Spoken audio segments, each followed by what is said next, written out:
Bom dia! Lindo, maravilhoso e abençoado dia na presença de Deus.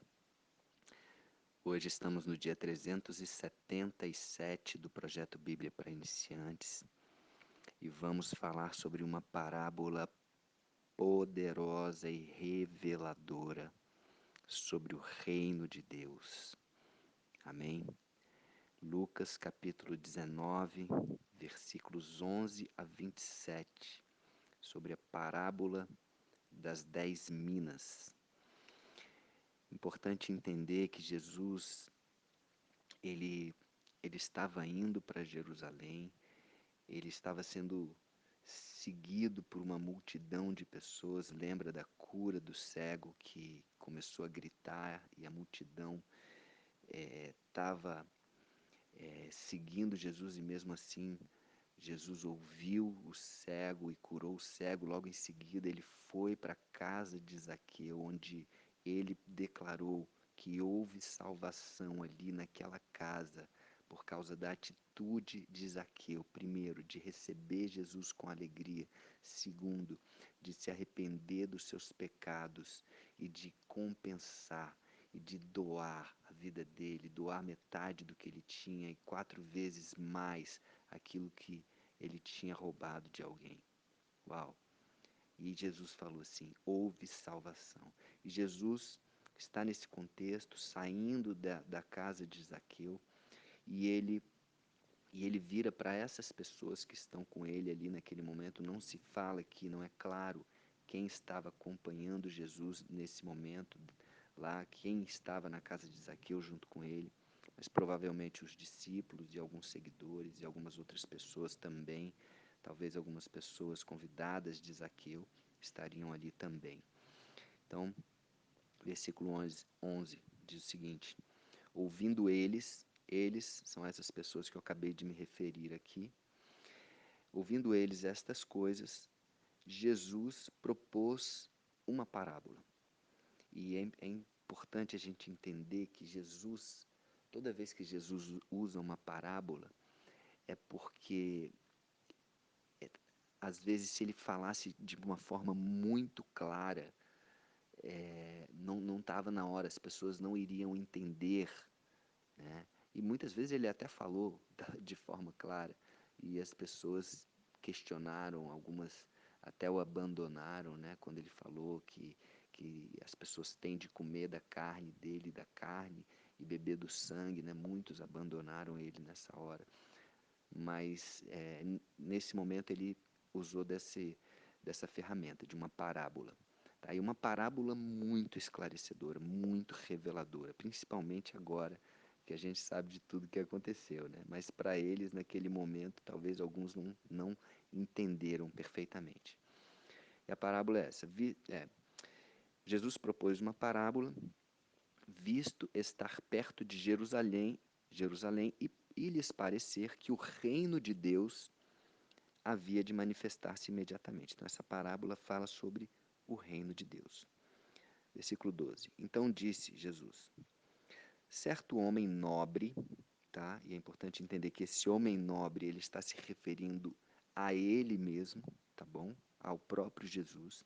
Então vamos lá. Certo homem nobre, leia-se Jesus, partiu para uma terra distante com o fim de tomar posse de um reino e voltar. Né? É o que Jesus fez. Morreu na cruz, tomou posse do reino dos céus, né? Todo joelho se dobrará, toda língua confessará, né? Colocou Satanás no lugar dele, né? Com o que ele fez, e voltar, né? Ele está falando aqui, com o fim de tomar posse de um reino e voltar. Essa volta não aconteceu ainda, seria a volta de Jesus. Mas está dizendo aqui que ele estava indo partir para a terra distante. Mas antes disso, versículo 13, chamou 10 servos seus e confiou-lhe 10 minas, 10 minas, e disse-lhes: negociai até que eu volte. Olha só, o que Jesus disse, o que o homem nobre disse? né? Lê-se: Jesus, negociai até que eu volte. É isso que Jesus faz com a gente, é isso que Deus faz com a gente. Ele nos dá dons e talentos, ele nos dá a própria vida para que nós possamos fazer o quê? Negociar, multiplicar, desenvolver, cultivar até que ele volte. Tudo que nós temos foi dado por Deus, então a gente tem de multiplicar, a gente tem que desenvolver, tem que negociar. Isso que a ordem do homem nobre é negociar, né? Fica com isso que já já você vai entender. Versículo 14. Mas os seus concidadãos, em algumas versões pode estar escrito também súditos, os seus súditos, o odiavam e enviaram após ele uma embaixada dizendo: não queremos que este reine sobre nós. Jesus está falando sobre ele mesmo, né?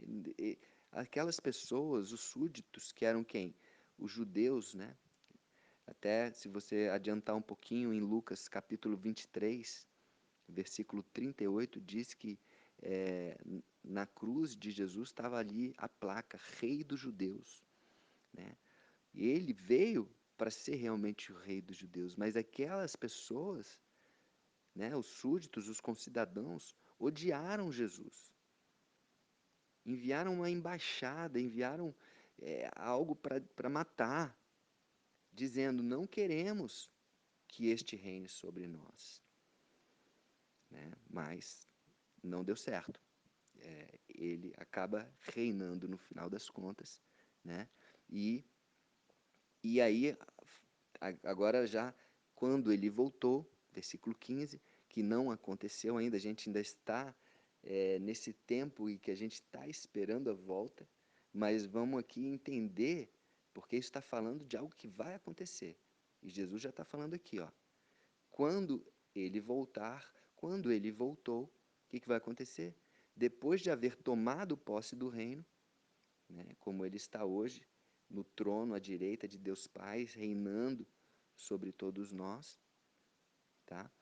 Mandou chamar os servos a quem dera o dinheiro, a fim de saber que o negócio, a saber que negócio cada um teria conseguido. Quem são esses servos? Os servos são aquelas pessoas que reconhecem Jesus como Senhor. Se eu e você que está escutando, se nós reconhecermos Jesus como Senhor, então nós somos os servos. Então, aqui está falando de mim e de você. Nós temos coisas, talentos, dons, que Jesus está falando. Desenvolva, negocie, multiplique. Tá? Então, mandou chamar. Quando Jesus voltar, é isso que vai acontecer. O que a gente fez com o que a gente recebeu? O que a gente fez durante a vida com o que a gente recebeu de dons, de talentos, de bens materiais, de, de tudo, né? Saúde, etc. Inteligência. Então a gente multiplicou isso ou não? Olha só o que acontece aqui. O primeiro servo disse: Senhor, a tua mina rendeu 10, ou seja, multiplicou 10 vezes. Respondeu o Senhor: muito bem, servo bom, porque foste fiel no pouco, terás autoridade sobre 10 cidades. E como ele fala aqui, fiel no pouco, tá? Independente do que eu e você recebamos na nossa vida, acredite, isso tudo é muito pouco para o que a gente vai receber, para o que Deus pode nos dar como galardoador, né? É muito pouco. Nem olhos viram, nem ouvidos ouviram, nem penetrou em coração humano que Deus tem preparado para a gente. A fé, né, a celebração, o que a gente vai ter na eternidade com Deus é algo muito maior, né? Então, tudo que a gente tem é pouco aqui, por mais que pareça muito para algumas pessoas, é pouco. E esse servo foi fiel e ele recebeu a autoridade sobre 10 cidades. Aí sim. Versículo 18. Veio o segundo dizendo: Senhor, a tua mina rendeu 5. Então o Senhor disse: terás autoridade sobre 5 cidades. Isso é o quê? Retribuindo aquilo que foi feito, retribuindo a obra, retribuindo, né, o que aquele servo fez com a ordem que o Senhor deu, com a ordem que aquele homem nobre deu. Versículo 20: Veio então outro dizendo: Eis aqui, Senhor, a tua mina, que eu guardei embrulhada num lenço. Uau! Então vamos pegar aqui, primeira coisa, ele desobedeceu uma ordem expressa do Senhor, porque o Senhor falou: negociai até que eu volte. Ele tá falando que não negociou, ou seja, ele teve uma ideia melhor. Opa, eu vou fazer diferente. Eu vou guardar ela embrulhadinha aqui para que ninguém roube de mim. Olha só, amigo,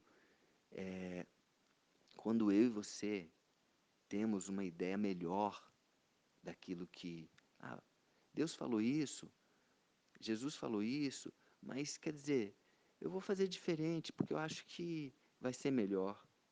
Dá um azar. Obedece. Mesmo que você tenha medo, mesmo que você. Quando você obedece, você demonstra fé, isso fortalece a sua fé, te encoraja, te dá intrepidez, isso é, é, faz o teu músculo da fé ficar forte. Mas esse daqui não. O que ele fez? É um servo. Sabia que ele considera, né, Jesus como Senhor e Salvador, vamos colocar aqui para, né, trazendo para a prática, para a nossa vida, para o nosso dia a dia, é aquele servo que acha, ok, eu entreguei minha vida a Jesus, mas eu acho que, quer dizer, eu acho que tem coisas que dá para a gente fazer diferente, né?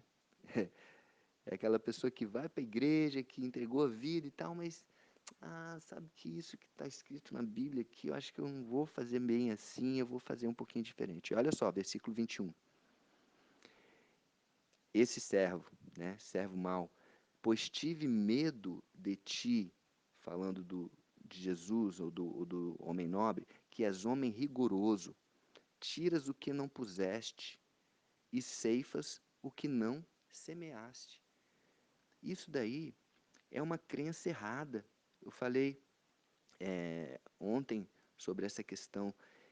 Quem é Deus para você? Quem é Deus para mim e para você?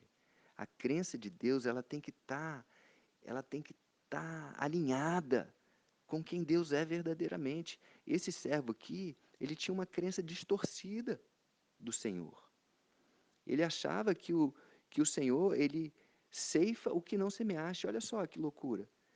Lógico que Deus, ele só vai ceifar, ele só vai colher aquilo que ele semeou.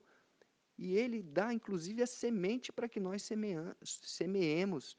Então, ele nunca vai colher aquilo que ele não semeou. Ele, inclusive, deu o seu próprio filho unigênito, Jesus, né? Para semear o quê? As nossas vidas junto com ele na eternidade. Um relacionamento que ele sempre sonhou em ter com a gente desde o Adão e Eva lá no Jardim do Éden. Então, essa crença que esse servo mau tinha aqui, esse servo medroso, esse servo desobediente, era totalmente distorcida. Uma crença de identidade de Deus totalmente distorcida. E a pergunta que eu faço, quem é Deus para você? Porque se Deus é justo, ele não vai ceifar o que não semeia. Se Deus é tirano, rigoroso, do jeito que esse servo está achando aqui, você vai receber o resultado disso. Você vai colher o resultado dessa crença. Amém? Versículo 22. Respondeu-lhe o Senhor: servo mau, por tua própria boca te condenarei. Ou seja, aquilo que ele falou, que estava se referindo à crença dele, né, porque a boca fala daquilo que o coração está cheio, aquilo está condenando ele mesmo. Sabias que eu sou o homem rigoroso, que tiro o que não pus e ceifo o que não semeei? É dessa forma que você? Ok. Então, já que você me entende dessa forma, por que que não puseste o meu dinheiro no banco? Se você realmente acha que que eu sou exatamente assim, e então na minha vinda eu receberia com juros. No mínimo você tinha que ter colocado no banco, no mínimo, tá? E aí versículo 24. E disse aos que o assistiam: tirai-lhe a mina e dai-a ao que tem as 10 minas. E as pessoas responderam: mas Senhor, ele já tem 10. E Jesus, né? Vamos trazer aqui para a prática. Jesus declara: eu vos declaro, a todo que tem se, se lhe dar-se-lhe-á, mas ao que não tem, até o que tem lhe será tirado. E aí fica um pouquinho, uau, que lógica é essa, né? Se a pessoa não tem, o que tem lhe será tirado. O que é isso que a pessoa não tem e que vai ser tirado já que ela não tem? Eu entendo, tá? Que é uma interpretação completamente minha, tá? O que tem se lhe dará mais. O que é? O que tem o quê? O que a gente sabe que é o que vai agradar a Deus? Fé. Aquele que tem fé vai ser dado mais ainda a ele, porque ele está demonstrando essa fé em obediência, em confiança. E o que não tem, o quê? Não tem fé. Esse que não tem fé, até aquilo que ele tem materialmente e tudo, vai ser tirado. Até aquilo que ele tem, que é o pouco, ele vai chegar lá, ok, ele vai, não vai deixar de entrar no céu, mas ele não vai ter o galardão que ele poderia ter tido. Né? Então, é importante a gente ter essa consciência de que lá em Hebreus fala de fé, né? De fato, sem fé é impossível agradar a Deus. É necessário que aquele que tem fé, aquele que se aproxima de Deus, creia que Ele existe, que Deus existe, creia que Ele é Deus, é bom, justo, fiel, e que Ele se torna galardoador dos que o buscam. O que é o galardoador? Recompensador. E lá em Revelation, não, Apocalipse, né? Em inglês é Revelation. Lá em Apocalipse, capítulo 22, versículo 12, o próprio Jesus, quando ele fala assim: eu sou o alfa e o ômega, o primeiro e o último, o princípio e o fim. Jesus fala assim: e eis que venho sem demora, e comigo está o galardão que tenho para retribuir a cada um segundo as suas obras. Então, gente, é sério. A salvação, ela vem pela graça de Deus, ela vem por aceitarmos, por termos fé que Jesus é nosso Senhor e Salvador, mas não para por aí, não pare por aí, tá? Ok, eu já tenho a salvação, então eu vou ficar aqui quietinho, eu não vou me expor, eu tenho medo de me expor, o que as pessoas vão falar, se elas souberem que eu virei crente, vamos dizer assim, ou que eu sou cristão, ou que eu acredito em Jesus. Ei, vai, fala, abre a sua boca, compartilha, multiplica essa fé dentro de você, que você vai receber muito mais. Para de ficar com medo, para de querer ter uma ideia melhor do que aquilo que Deus está falando para você. Obedece, tenha fé, entrega a sua vida e você vai receber muito mais. Amém? E é isso que Jesus está falando. Versículo 27, só para fechar aqui, o último versículo dessa parábola, diz: quanto, porém, a esses meus inimigos, ele está falando daqueles súditos, né, que não aceitaram ele como rei, que não quiseram que eu reinasse sobre eles, trazei-os aqui e executai-os na minha presença. Gente, é muito sério isso. Você tem dois caminhos. Todos nós vamos morrer, essa vida é passageira, é curta, não sabemos quando nós vamos morrer, tá? Então, a partir do momento que a gente morreu, a gente só tem duas opções. Ou a gente vai estar com Deus, ou a gente vai estar no inferno. E é isso que está acontecendo com essas pessoas aqui que não aceitaram Ele como Senhor. Vai para a morte, vai para o lago de enxofre, junto com o Satanás e os demônios. Isso é a morte eterna. Eu quero ir para a vida eterna. Eu quero ir para a vida eterna. E você? E eu quero ir com um galardão. Não pensando no galardão, mas pensando no que eu posso fazer para alegrar o coração de Deus, sabe? O que você e eu podemos fazer para alegrar, para a gente obedecer, para a gente demonstrar nossa fé para Deus? E aí a gente sabe que Deus é bom, justo e fiel. Então vamos deixar por conta dele, que ele sabe. Não vamos ficar aqui comparando quem tem galardão maior, quem faz mais obra, quem faz menos obra, porque essa não é a questão. A questão é, vamos obedecer que dá uma sorte, vamos ter fé que Ele é galardoador e vamos fazer a nossa parte. Amém? Que Deus abençoe você, que essa parábola possa ter sido tão reveladora para você como foi para mim. Um beijo no coração e até o próximo dia do projeto.